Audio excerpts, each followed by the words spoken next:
Well, I grew up with Yogi Bear,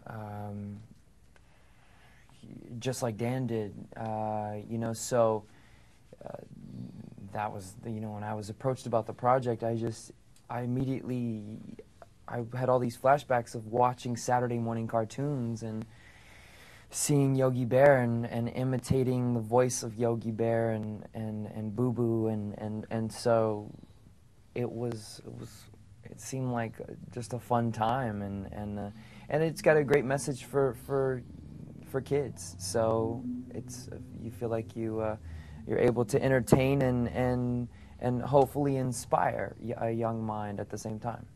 Well, as a kid growing up in Hull, Quebec, Canada, when the light was fading after my walk home from school, Yogi Bear was effectively the family fireplace. It was the warmth in the family, and my brother and I used to turn it on and watch it every Wednesday at 4 o'clock. And so, to me, it was always a part of me. And when the opportunity came to play the part in the film, I felt a sense of, first of honor and then responsibility to really make it the high quality piece of entertainment that it was in the beginning when it was first created. And we had a lot of responsibility because we had to widen the format, had to serve a new script, and had also had to build sort of the characters from our own perception of them. And I think that, you know, with Eric's direction and the way it all came out, I'm very proud of it. It came together beautifully.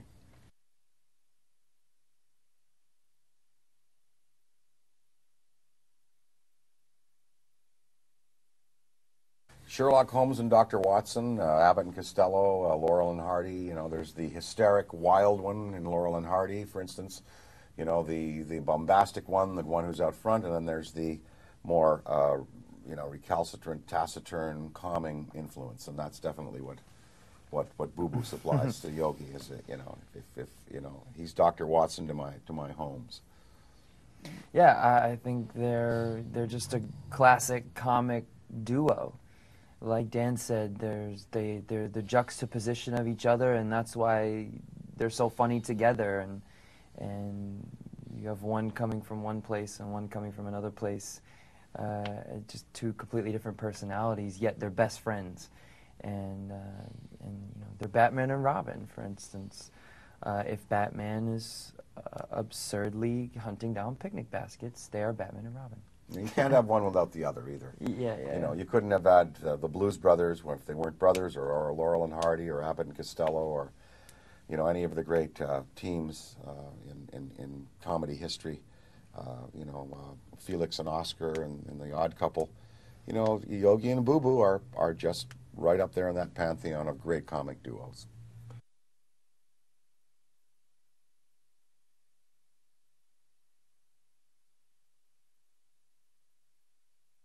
Normally, when you do any voice work in an animated film, you're working by yourself and you really don't have anything to draw off of. You're kind of tossing out a lot of ideas, you're throwing different things at the wall and seeing what sticks.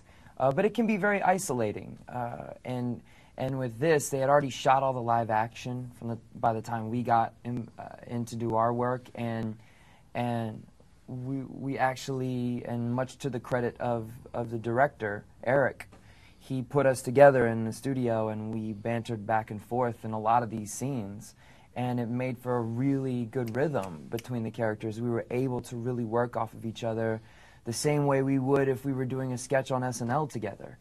Or a scene in a movie. Or a scene in a movie Sure. together. So it was a lot of fun to do it that way, and I think the movie and the comedy benefited from that process.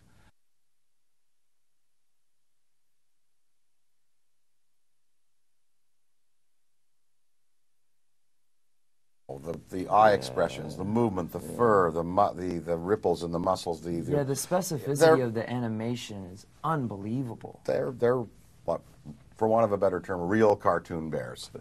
I screened the movie last night, and there's a point in the movie where you just stop looking at them as animation. You just look at them as characters because they're so sort of lifelike as bears. It's really quite interesting.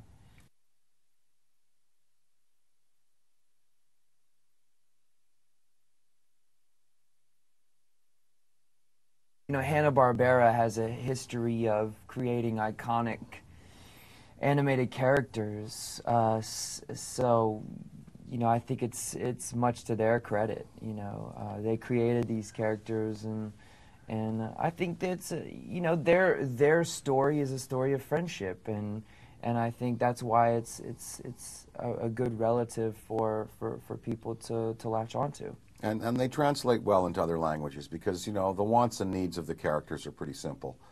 And so, you know, there's a vernacular in every culture for what they want and what they need, and then through their relationship. And I think, you know, when you go to translate the Hanna-Barbera cartoons, that it's pretty easy to put them into a local, regional context. Yeah.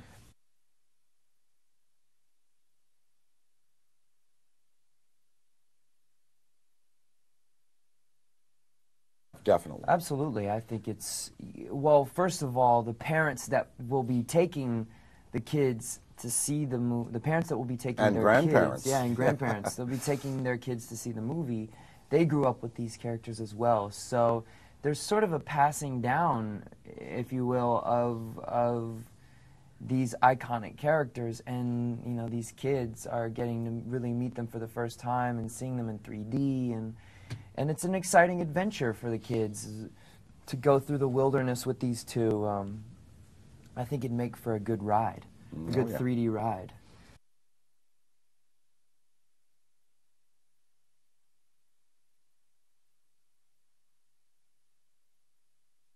Absolutely, and it's a huge win.